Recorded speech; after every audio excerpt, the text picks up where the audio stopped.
ये है question number 8 exercise 9 application of trigonometry class 10। Solution find करेंगे उससे पहले हम क्या करते हैं, क्वेश्चन रीड कर लेते हैं। क्वेश्चन है I statue 1.6 metre tall stands on the top of a pedestal from a point on the ground.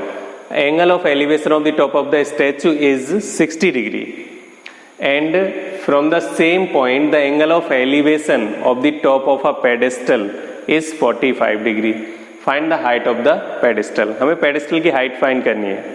pedestal होता है क्या है, ऐसे समझ सकते हैं कोई भी स्टैचू रखी जाती है तो उसका एक बेस बनाया जाता है नीचे, तो उस बेस को यहाँ पर क्या कहा गया है, pedestal कहा गया है। और हमें उसी की हाइट फाइंड करनी है, जबकि स्टैचू की हाइट हमें गिवन है 1.6 मीटर। तो सपोज किया कि ये पेडेस्टल है, ये पेडेस्टल है, इस पर स्टैचू है और वो स्टैचू है 1.6 मीटर की, तो यहाँ से और यहाँ तक हो जाएगा 1.6। उससे नीचे हम पेडेस्टल की हाइट सपोज कर लेते हैं h।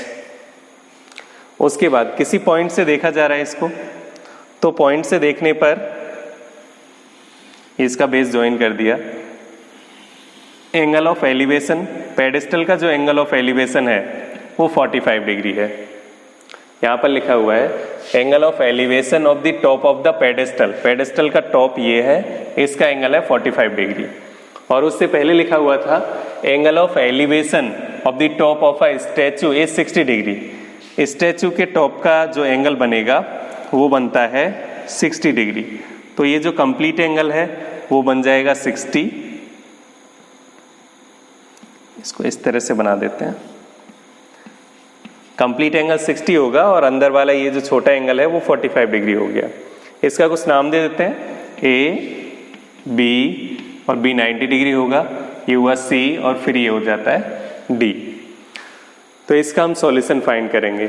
1.6 हमें गिवन है, यहाँ H हमें फाइंड करना है और इस AB बेस को सपोज कर लेते हैं X। तो ये इस तरह से हमने लिख लिया है। फाइंड करने से पहले हम देखेंगे कि कौन सा ट्रिग्नोमेट्रिक रेशियो यूज होगा, तो उसके लिए हम छोटी सी एक टेबल बनाते हैं। Perpendicular by hypotenuse, then base by hypotenuse, then perpendicular by base. अब देखते हैं इसमें यूज क्या होगा। पहले साइन का फॉर्मूला होता है, फिर कॉस, फिर टेन।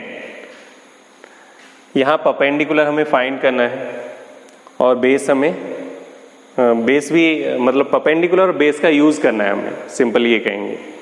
तो परपेंडिकुलर और बेस का यूज करना है, हमें हाइपोटेनस का यूज नहीं करना है, तो हाइपोटेनस का कोई यूज नहीं है।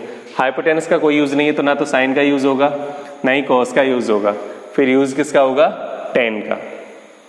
तो चलते हैं हम इन ट्रायंगल ABC। पहले हम छोटा वाला ट्रायंगल ले लेते हैं, तो उसको लिखेंगे हम इन ट्रायंगल ABC। दिया हुआ है हमें एंगल 45 डिग्री और हम यूज कर रहे हैं 10 का, क्योंकि हमें परपेंडिकुलर और बेस यूज करना है। 10 45 इक्वल टू H, ये हो जाएगा परपेंडिकुलर और ये हो जाएगा base, H upon X। 10 45 1, then H upon X, X इधर आएगा तो लिखा जाएगा X इक्वल टू H, और इसको हम इतना ही लिखकर इक्वेशन 1 बना देते हैं। अब हम चेंज करेंगे इसको, या तो H को X के इक्वल लिख देंगे या X को H के इक्वल लिख देंगे, और वो liखेंगे हम जो हमें फाइंड करना है उसके अकॉर्डिंग। उसके बाद आगे चलते हैं, तो दूसरा एंगल है 60 degree. Now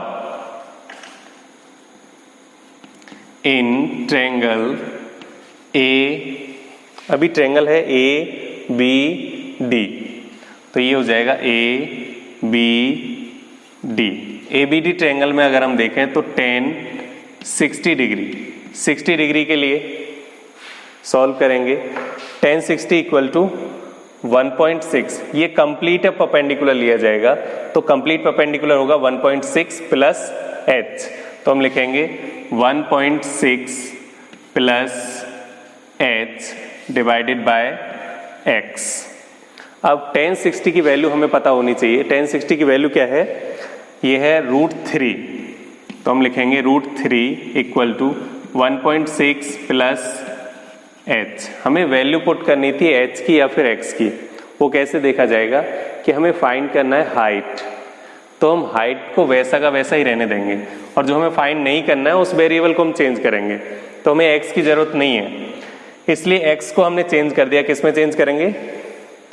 x equal to h।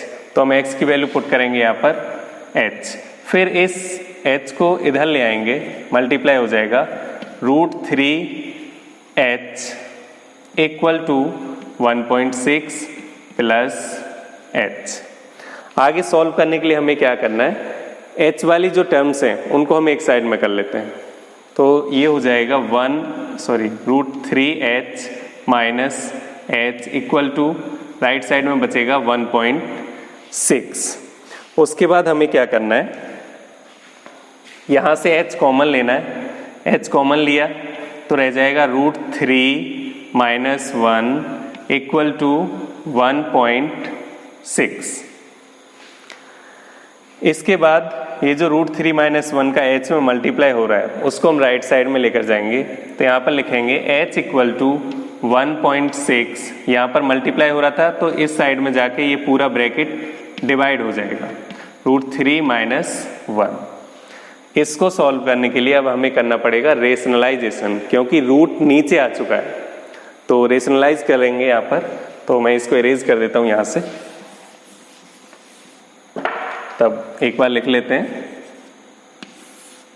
h equal to 1.6 divided by √3 minus 1, ये लिखा हुआ था। इसको रेशनलाइज करने के लिए हम इसी टर्म का यूज करेंगे, इसी पूरे ब्रैकेट का, लेकिन हम इसमें साइन चेंज कर देंगे मिडिल वाला। तब ये होगा √3 प्लस 1 और नीचे भी हो जाएगा √3 प्लस 1। 1.6 का इसमें हम अंदर मल्टीप्लाई नहीं करेंगे, वैसा ही छोड़ देंगे, क्योंकि अंदर मल्टीप्लाई करने पर कोई हमें फायदा होने वाला नहीं है। तो equal to 1.6 into √3 minus 1 divided by, ये a माइनस बी और a प्लस बी आइडेंटिटी के अकॉर्डिंग हो जाएगा a² माइनस b²। आइडेंटिटी है उसके अकॉर्डिंग हम क्या करते हैं, फर्स्ट टर्म का स्क्वायर करते हैं, तो √3 का स्क्वायर हो जाएगा 3, और ये जो साइन है वो आता है माइनस वाला, उसके बाद 1 का स्क्वायर हो जाएगा 1। फिर से समझ लेना, a minus B a plus B equal to होता है a² minus b², means first term का स्क्वायर माइनस सेकेंड टर्म का स्क्वायर। अब फर्स्ट टर्म थी यहाँ पर √3 का स्क्वायर करेंगे तो आएगा 3, माइनस 1 का स्क्वायर करेंगे तो आएगा 1, तो हमने वैसे लिख दिया है। उसके बाद 1.6 ये प्लस था, √3 प्लस 1 डिवाइडेड बाय 3 माइनस 1 हो जाएगा 2, और 2 से ये कैंसिल हो जाएगा 1.6, और कैंसिल होगा 0.8 टाइम्स। तब ये आंसर आएगा 0.8 इंटू √3 प्लस 1। तो पेडेस्टल की जो हाइट थी वो आती है 0.8 √3 प्लस 1, और हम इसकी यूनिट लिख देंगे, मीटर में लिखा हुआ था तो ये मीटर में आ जाता है।